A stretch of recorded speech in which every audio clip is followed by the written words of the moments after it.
அன்பு சொந்தங்களே, பந்தங்களே, நட்புகளே, வணக்கம் வணக்கம். யானை இந்த படத்திலே கொஞ்சம் அவசரமாக செல்ல வேண்டியிருந்ததால், அவசரமாக முடிக்க வேண்டியிருந்தால் கொஞ்சம் சீக்கிரம் முடித்து விட்டேன். அதில் கொஞ்சம் குறை இருக்கிறது. அதை சொல்லிவிட்டு அடுத்த படலத்தை நான் சொல்கிறேன். இந்த யானை இந்த படலத்திலே இந்த விக்ரம பாண்டியன் அட்டாளை மண்டபம் அமைத்து கொடுத்தான். அதில் ஏறி இந்த எல்லாம் உள்ள சித்த சேவகனாக வந்து யானையை நரசிம்மக்கனை கொண்டு அட்டாளை மண்டபத்தில் இருந்து அதை எய்து யானையை கொன்றார். அந்த கணையானது யானையின் தும்பிக்கைக்கும் தலைக்கும் இடையிலே மத்தகத்திலே புகுந்து ஊடுருவி அந்த பக்கம் போய் விழுந்தது. யானை கொன்றது. அந்த கணை விழுந்த இடத்திலே இப்பொழுது யானை அப்பொழுது கல்மலையாகிவிட்டது. பின்னர் கல்மலையாகிவிட்டது. அந்த இடத்திலே இப்பொழுது உக்கிர நரசிம்மர் கோவில் இருக்கிறது.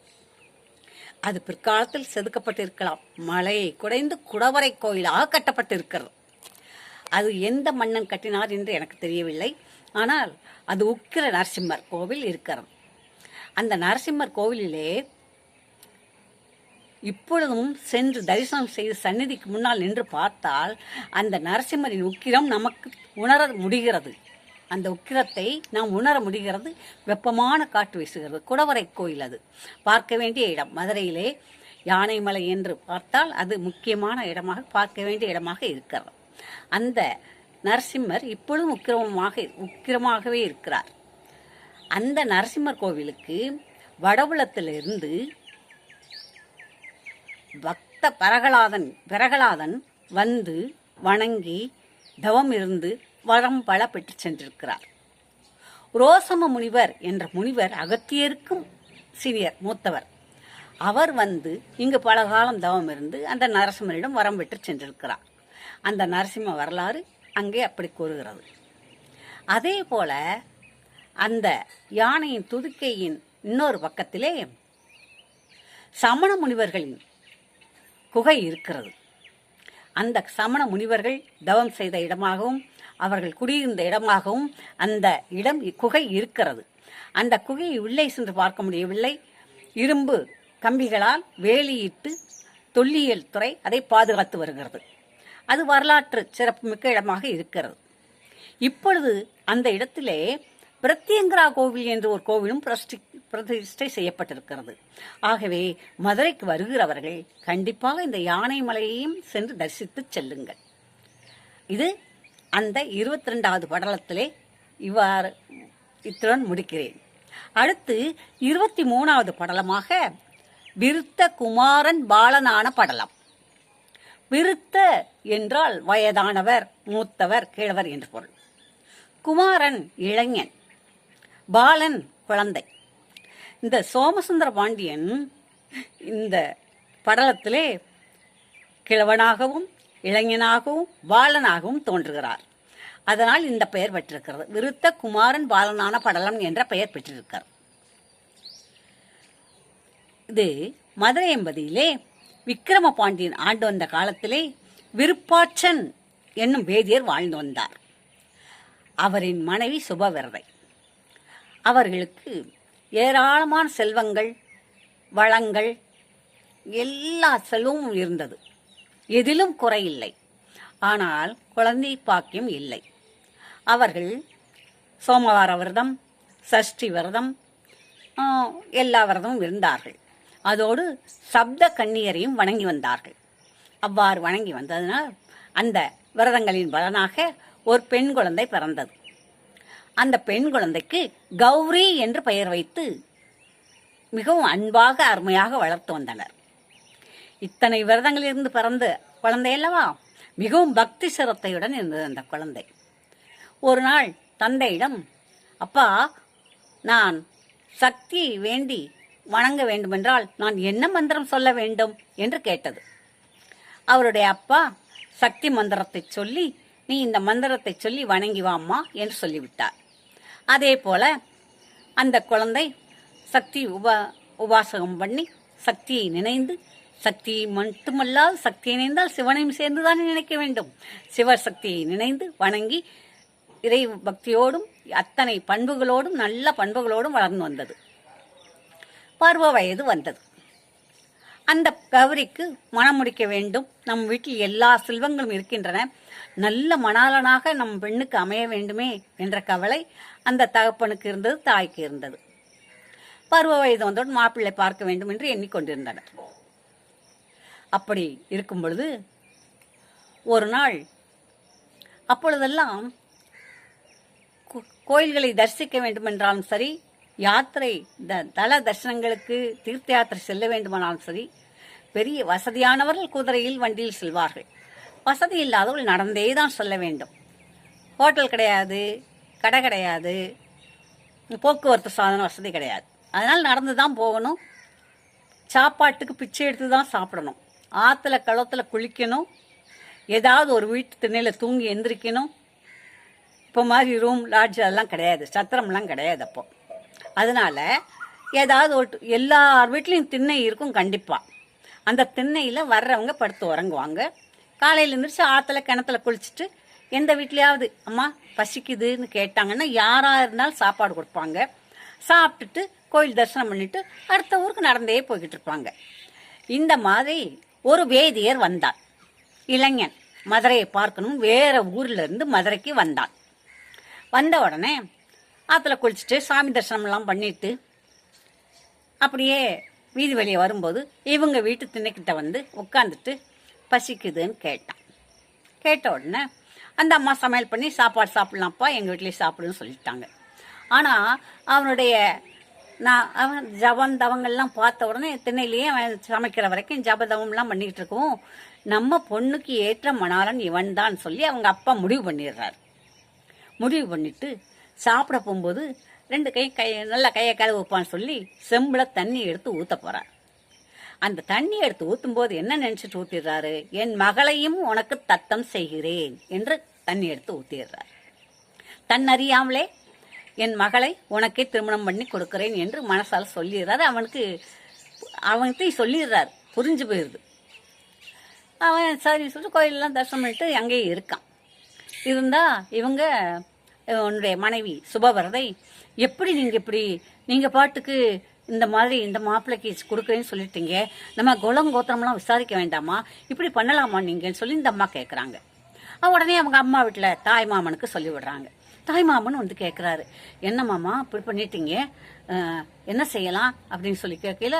விசாரிப்போம்னு சொல்லி விசாரிச்சா இந்த பையனுடைய வீட்டில் இருக்கானாம், திண்ணையில் படுத்துருக்கான், கோயிலுக்கு போகிறான், அந்த கோயில் பார்க்குறான், அந்த கோயில் பார்க்குறான், பார்த்துட்டு வரான். இவங்க பண்ணி கொடுக்குறேன்னு சொல்லியிருக்காங்களே, அவனுக்கு இன்னும் அவன் சொல்லலை. ஆனால் அவங்க விசாரித்தவொன்னே சரி எல்லாம் நல்லா இருக்கு, ஆனால் அவன் கிருஷ்ணரை கும்பிடுறவனா இருக்கான், நம்ம பொண்ணும் சிவனை கும்பிடுறவளா இருக்கா, நம்ம சிவனை கும்பிடுறோம், சிவபெருமானுக்கு நம்ம நினைக்கிறோம் கும்பிடுறோம், ஆனால் அந்த பையனும் கிருஷ்ணனை கும்பிட்றான், விஷ்ணுவை கும்பிட்றானே, நாமம் போடுறானே, இது ஒத்து வருமான்னு சொல்லி கேட்குறாங்க. அவனுக்கு அந்த பொண்ணோட அப்பா சொல்கிறாரு, ஹரியும் சிவனும் ஒன்று, அது அறியாதவர்களை மன்னி. அதனால ஹரியை கும்பிட்டாலும் சரி, அவன் சிவனை கும்பிட்டாலும் சரி, அவன் தான் என் பொண்ணுக்கு மாப்பிள்ளைன்னு சொல்லிடுறாரு. சொன்ன உடனே பெரியவங்கெல்லாம் சரி அப்பா சரி கொடுக்கலாம், தாராளமாக கொடுக்கலாம். என்ன மீனாட்சி அன்னையே அவருடைய அண்ணன் அழகர் ராமம் போடுறவர், மீனாட்சி சிவனை மணந்தாள், ஆனால் இவள் விபூதி திருநீர் பூசி இருக்கிறாள். அப்படி இருக்கும் பொழுது எல்லாம் ஒன்றுதான் என்று எண்ணி சரி என்று எல்லாருமே சேர்ந்து தடபடலாக கல்யாணம் பண்ணாங்க.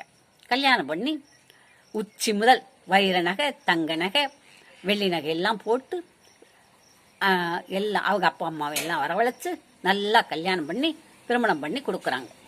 கொடுத்த உடனே அவங்க என்ன செய்கிறாங்க, சீர்சனத்தை எல்லாம் கொண்டுட்டு அப்படியேவும் அவங்க வீட்டில் கொண்டு விடுறாங்க.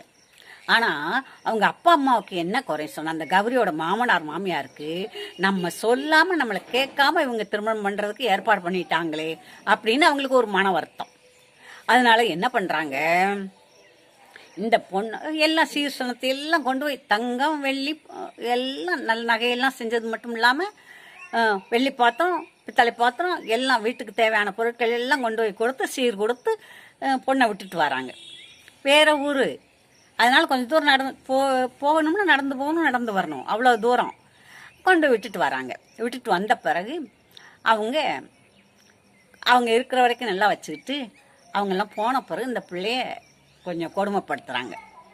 நீ சிவனை கும்பிட்றவங்களே, நீ சொல்லாமல் கொள்ளாமல் எங்களை கேட்காம கல்யாணம் ஏற்பாடு பண்ணிட்டீங்களே அப்படின்னு சொல்லி இந்த பிள்ளைய கொஞ்சம் கடுமையாக நடத்துகிறாங்க. இவ சிவபெருமான் மேலே பாரத்தை எல்லாம் போட்டுட்டு சிவனை வணங்கிட்டு நமக்கு ஒரு நல்ல காலம் பிறக்கும் சந்தோஷமாக கணவனோட குடும்பம் நடத்துகிற கணவன் மனைவி ஒற்றுமையாக இருக்கிறாங்க. இப்படி இருக்கும் பொழுது ஒரு நாள் பக்கத்து ஊரில் அந்த பையனோட சொந்தக்காரங்க கல்யாணம் வருது. அந்த கல்யாணத்துக்கு என்ன பண்ணுறாங்க, இந்த பொண்ணை மட்டும் வீட்டு திண்ணையில் விட்டுட்டு அவங்கெல்லாம் கல்யாணத்துக்கு வீட்டை பூட்டிட்டு சாவி எடுத்துக்கிட்டு போயிடுறாங்க. போன உடனே இந்த கௌரிக்கு கொஞ்சம் மனசு கஷ்டப்பட்டுக்கிட்டு நம்மளை சேர்க்கவும் மாட்டேங்கிறாங்க, இவங்களோட நம்மளை அடுப்படிக்குள்ளேயும் விட மாட்டேங்கிறாங்க, சொத்து வேலையே செய்துக்கிட்டு இருக்கோம், சிவபெருமானே எனக்கு எதுக்கு இந்த சோதனை அப்படின்னு சொல்லி ஒரு சிவனடியாரை கூட பார்க்க முடியலையே. இந்த 4-5 வீடு தள்ளி ஒரு சைவ குடும்பம் இருக்குது, சிவனை கும்பிட்ற குடும்பம், அவங்களோடு போய் பேசினா கூட இவங்களுக்கு கோவம் வருது, இதனால இப்படி நமக்கு ஒரு நிலைமையா அப்படின்னு சொல்லி ரொம்ப வருத்தப்படுது. இந்த பொண்ணு அப்படியே தியானத்தில் அமர்ந்திருக்கு, சிவனை நினச்சி திண்ணையிலேயே உட்கார்ந்துருக்கு. ஏன்னா வீட்டெல்லாம் பூட்டிட்டு போயிட்டாங்க இல்லையா, அதனால அப்படி பூட்டிட்டு போன பிறகு அந்த நேரத்தில் சிவபெருமானுக்கு இந்த பெண்ணின் மேலே இறக்கம் வந்துடுது. சரி, இவளுக்கு இனிமேல் நம்ம விடுதலை கொடுக்கணும்னு சொல்லிட்டு என்ன செய்கிறாரு, ஒரு குடு கிழவன் வேஷம் போட்டு நெத்தியில் திருநீர் பூசியிருக்கார், உத்தராட்சம் போட்டிருக்கிறார், எல்லாம் காவியோட போட்டிருக்கிறார். அப்படியே கிட்டு நடுங்கிக்கிட்டு வெயில் தாங்காமல் ஒரு பழைய குடையும் பிடிச்சிக்கிட்டு ஒரு அந்தனர் வேஷத்தில் வராரு. வந்தவொடனே இந்த நேரம் எல்லாரும் பக்கத்து வீடு எல்லாமே கல்யாணத்துக்கு போயிட்டாங்க, இந்த பொண்ணு மட்டும் தனியாக இருக்கா. அதனால வீட்டு வந்து ஏம்மா எனக்கு பசிக்குது ஏம்மா அப்படின்னு வராரு. வந்த உடனே குடிக்க வச்சுருந்த தண்ணியை கொடுத்து, ஐயனே எங்கள் வீட்டில் மாமி சாவியை கொண்டுட்டு போயிட்டாங்க, அதனால நாங்கள் ஒன்றும் செய்ய முடியாது, தண்ணி சாப்பிடுங்கன்னு தண்ணி கொடுக்குறான். ஏம்மா பூட்டை திறந்து பாரு, திறந்தேன்னு சொன்னால் எனக்கு ஏதாவது செஞ்சு கொடுப்பேன் அப்படின்னு சொல்கிறார். சொன்ன உடனே பூட்டை போய் தொட்ட உடனே திறந்தது. அந்த சிவபெருமானவர்கள் இல்லையா, திறந்துருது. திறந்த உடனே இவன் சமையல் பண்ணி ஒரு காய் குழம்பு வச்சு ஒரு நல்ல பிளேட்டை நல்லா கழுவி அதில் போட்டு கொண்டு வந்து, சாமி ஐயனே சாப்பிட வாருங்கன்னு சொல்லி வீட்டுக்குள்ளே கூப்பிட்டு, திண்ணையில் உட்காந்துருந்தார், வீட்டுக்குள்ளே கூப்பிட்டு சாப்பிட சொல்கிறான். சாப்பிட்டுக்கிட்டு இருக்கார். சாப்பிட்டுட்டு கிடுகிடு நடுங்கிட்டே சாப்பிட்றாரு. சாப்பிட்டுக்கிட்டு ஐயனே இதுலேயே கையை கழுவுங்க, நான் தட்டை எடுத்துக்கிறேன்னு சொல்லி தண்ணியை கொண்டு வைக்கிறான். வைக்கவும் அவர் கையை கழுவி வாயை தொடக்க துண்டை எடுத்துட்டு எந்திரிக்கிறார். எந்திரிச்சு இவர் தட்டை தூக்கிட்டு நிமிர்ந்து பார்க்குறா. அவரை பார்த்தா இளைஞனா இருக்கிறார். முதல்ல விருத்தனா இருந்தாரு, இப்ப குமாரனா இளைஞனா இருக்காரு. பார்த்த உடனே இந்த கௌரிக்கு நடுங்கி கிடுகிடு நடுங்கி ஓடி அந்த பின்னால போய் ஒளிகிறா. ஒரு மூலையில போய் ஒடுங்கி அடங்கி நடுங்கி போறா. அப்படியே நடுங்கி போய் ஐயோ யாரும் பார்த்தா என்ன சொல்லுவாங்க, ஒரு இளைஞன் வீட்டுக்குள்ள இருக்கானே, ஒருத்தர் இல்லையே, நம்ம மட்டும் தனியா இருக்கமே, நம்ம பேர் கெட்டு போமேன்னு பயந்து கிடுகிடு நடுங்கி இருக்கும்போது என்ன பண்றாங்க, அந்த நேரம் பார்த்து மாமி மாமனாரு மாப்பிள்ளை எல்லாம் கல்யாணத்துக்கு போயிட்டு சாப்பிட்டு முடிச்சுட்டு வந்துடுறாங்க. வந்தா இவ கிட்டு நடுங்கி போய் நிக்கிறா. இந்த குமரன் என்ன செய்யறாரு, ஒரு குழந்தையா மாதிரி அந்த காவி வெட்டி விரிச்சு அதில் படுத்திருக்க குழந்தையா மாறிட்டார். விருத்தன் குமாரன் பாலனா மாதிரி குழந்தையா படுத்துட்டு அழுகிறார். வாயில் அவர் சாப்பிட்ட சோறெல்லாம் ஒட்டி இருக்குது. அந்த கிழவனா இருக்கும்போது சாப்பிட்டாரே அந்த சாப்பிட்ட சோறெல்லாம் ஒட்டி இருக்கு. மாமி என்ன, மாமியார் உள்ள வரும்போதே என்ன குழந்தை சத்தம் கேட்குதே, யாரடி இது அப்படின்னு கேட்குறான். கேட்ட உடனே இது இந்த தேவதத்தன் இருக்கார் இல்லையா, 4-5 வீடு தள்ளி அவங்களோட குழந்தை அப்படின்னு நடுங்கிட்டே சொல்றான். சொன்ன உடனே என்ன சைவ வீட்டு குழந்தை தூக்கிட்டு வந்தியா, அவங்க தான் சிவனை கும்பிட்றவங்க, நீயும் சிவனை கும்பிட்றவ, சரி நம்ம வீட்டுக்கு வந்துட்ட அப்படின்னு நான் நினச்சேன், நீ இப்போ சைவ வீட்டோட நீ இப்போ சேர்ந்தா இருக்க, அவங்க வீட்டோட சேர்ந்துட்டா கும்பிட்ற அப்படின்னு சொல்லிட்டு சத்தம் போட்டு நீ குழந்தைய தூக்கிட்டு வெளியே போ, நீ இங்கே இருக்க வேண்டாம், எங்கள் வீட்டுக்குள்ளேயே நீ ஆகாதுன்னு சொல்லி விரட்டி விட்டுறாங்க. இவன் என்ன செய்யறா, ஐயோ குழந்தை கத்துது, தூக்கிட்டு அப்படியே நடுங்கிட்டு வாசலுக்கு வந்துடுறான். அடித்து வெளியே பிடிச்சி தள்ளிடுறாங்க எல்லாருமா சேர்ந்து. நடுங்கிட்டு, ஐயனே நான் என்ன செய்வேன், இப்படி நான் என்ன செய்ய முடியும் அப்படின்னு சொல்லி வருந்துறான். அப்படி வருத்தப்பட்டு அழுது மனசு குறைஞ்சிக்கிட்டு இருக்கையில் இந்த குழந்தையானது எல்லாம் ஊரெல்லாம் கூடிடுறாங்க, ஊர் மக்கள்லாம் கூடுறாங்க. அவங்க வீட்டில் சண்டைன்னொன்னே வெளியே வந்துட்டாங்க எல்லாரும். வந்து பார்த்தாக்க அந்த குழந்தைய வச்சுட்டு இப்படி மேலே பார்த்து அழுதுகிட்டு இருக்கா. இந்த குழந்தை என்ன ஆகுதுன்னா துணியோடு பறந்து போயிடுது. கையில் குழந்தைய காணும், பறந்து போகுதுன்னு அண்ணாந்து பார்த்தா அங்கே சிவனும் உமையும்மையும் ரிஷப வாகனத்திலே காட்சி தருகிறார்கள். எல்லாருக்கும் என்னுடைய இவளுடைய சிவபக்தியை காட்டணும் இல்லையா, அதுக்காக நடந்த திருவிளையாடல் இல்லையா, அதனால் எல்லாருக்குமே காட்சி தருகிறார்கள். காட்சி தந்து அந்த சிவபெருமான் அங்கே இருக்கிறவர்களுக்கெல்லாம் காட்சி தந்த உடனே அந்த பார்வதி தேவி இறங்கி வந்து இவளை தன்னோடு சேர்த்து அணைத்து தன்னோடு ஐக்கியமாக்கி கொண்டு சிவபெருமானோடு சேர்ந்து உட்கார்ந்து கைலை மலைக்கு அவளை சிவஸ்வரூபமாக்கி சக்தி ஸ்வரூபமாக்கி அழைத்து கொண்டு செல்கிறார்கள். இவ்வாறாக இந்த 23வது விருத்த குமாரன் பாலனான படலம் முடிகிறது. நன்றி, வணக்கம். மதுரை வந்தால் யானைமலையை பாருங்கள், மதுரையை பாருங்கள். மிக அழகாக இருக்கும் அந்த பாதை, கிராமிய சூழ்நிலை மிக அழகாக இருக்கும். நன்றாக வந்து பாருங்கள், இந்த படலங்களை நினைத்து பாருங்கள். அதற்காகவே கூறுகிறேன். நீங்கள் சொற்பொழிவு கேட்கணும், அது வெகு நேரமாகும். நான் அதற்காகவே சிறு கதையாக சொல்லுகிறேன். அனைவரும் கேளுங்கள், எனக்கு ஆதரவு தாருங்கள். நன்றி, வணக்கம்.